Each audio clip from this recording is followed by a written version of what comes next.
Hi guys, welcome back to my channel. मैं सुजाता जौहरी आप लोगों का अपने यूट्यूब चैनल पे स्वागत करती हूँ। प्लीज़ आप लोग जो लोग मेरे चैनल को सब्सक्राइब नहीं किए होंगे सब्सक्राइब कर दीजिएगा और लाइक कर दीजिएगा एवं बेल आइकन बटन पे प्रेस कर दीजिएगा ताकि मेरा नोटिफिकेशन आप लोगों तक सबसे पहले पहुँच सके। तो आइए आज हम लोग जानते हैं कि पौष माह में 2025 की पहली जो एकादशी पड़ रही है वो पुत्रदा एकादशी है। पुत्रदा एकादशी साल में 2 बार पड़ती है, पहला पौष महीने में और दूसरा सावन के महीने में पड़ता है। तो इस तरह से हमें पुत्रदा एकादशी की पूजा कैसे करनी है यही आज मैं आप लोगों को दिखा रही हूँ। तो पुत्रदा एकादशी की पूजा करने के लिए हमें सबसे पहले नहा धोकर अपने मंदिर में पहुंच जाना है और मंदिर में पहुंचने के बाद से हमें अपने लड्डू गोपाल जी को सबसे पहले स्नान कराना है। उन्हें सबसे पहले दूध से स्नान कराना चाहिए, उसके बाद से उन्हें जल से स्नान कराना चाहिए। अच्छे से जल थोड़ा सा गुनगुना कर लेना चाहिए क्योंकि इस समय ठंडी बहुत ज़्यादा है।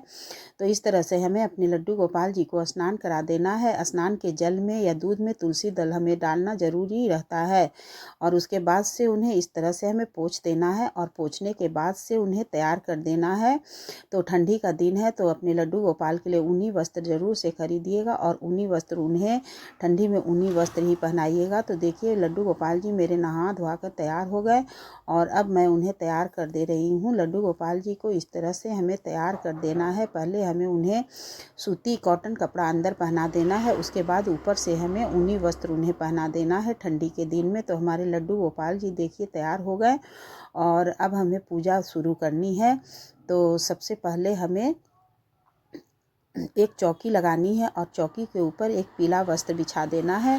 पीला वस्त्र बिछाने के बाद हमें सबसे पहले गणेश जी को स्थापित कर देना है, फिर हमें विष्णु भगवान को स्थापित करना है और उन्हें रखने के पहले हमें वहाँ पे थोड़ा सा तिल का आसन दे देना है। फिर अपने लड्डू गोपाल जी को भी वहाँ पे बैठा दीजिए और सब लोगों का साथ में पूजा करेंगे। तो सबसे पहले हमें गणेश जी को आचमनी कराना है। सबसे पहले गणेश जी को, विष्णु भगवान को, फिर लड्डू गोपाल जी को, उसके बाद से हमें चंदन लगा देना है। इस दिन चंदन का ही सबसे ज़्यादा महत्व है। हमें सबसे पहले गणेश जी को चंदन लगाना है और फिर विष्णु भगवान को, उसके बाद लड्डू गोपाल जी को। सबसे पहले किसी भी पूजा में गणपति जी की पूजा सर्वप्रथम होती है, इसलिए गणेश जी की पूजा सबसे पहले करनी चाहिए। उन्हें एक जनेऊ पहना दीजिए। पान, सुपारी, मौली, रक्षा सूत्र जो भी आपके पास है वो सब चीज़ आप भगवान जी को समर्पित कर दीजिए इस तरह से। और गणेश जी को सिंदूर भी लगाना ज़रूरी होता है, गणेश जी को सिंदूर ज़रूर से ज़रूर लगाना चाहिए। और इस तरह से हमें तो इस साल पुत्रदा एकादशी 10 जनवरी दिन शुक्रवार को पड़ रही है। तो आप लोग इस तरह से पूजा पुत्रदा एकादशी के दिन विष्णु भगवान का, लड्डू गोपाल का कर लीजिएगा और फिर एक दीपक जला दीजिएगा। उसके बाद से हमें गणेश जी के लिए भोग प्रसाद लगा देना है, फिर अपने लड्डू गोपाल जी के लिए प्रसाद भोग लगा देना है। इस दिन दूध का भोग ज़रूर से लगाना चाहिए और उसमें तुलसी दल हमें ज़रूर डाल देना चाहिए। उसके बाद से कोई फल फ्रूट जो भी हो, मीठा हो, आपके पास जो भी उपलब्ध हो आप उनका भोग लगा सकती हैं। भोग लगा करके हमें आचमनी कर देना है और आचमनी करने के बाद से हमें हाथ में तिल और फूल लेकर के हमें पुत्रदा एकादशी व्रत कथा को सुनना है या तो अपने से पढ़ना है। तो हाथ में फूल और तिल और वो लेकर कुछ दक्षिणा भी हमें चढ़ा देना है और दक्षिणा हमें उठाकर दूसरे दिन किसी ब्राह्मण को दान कर देना है। उसके साथ हमें ब्राह्मण को अनाज भी दान करना होता है, या तो आप जो भी भोजन बनाती हैं उसे आप किसी ब्राह्मण को सबसे पहले पारण के दिन खिलाकर फिर उसके बाद से तब अपने खाइएगा।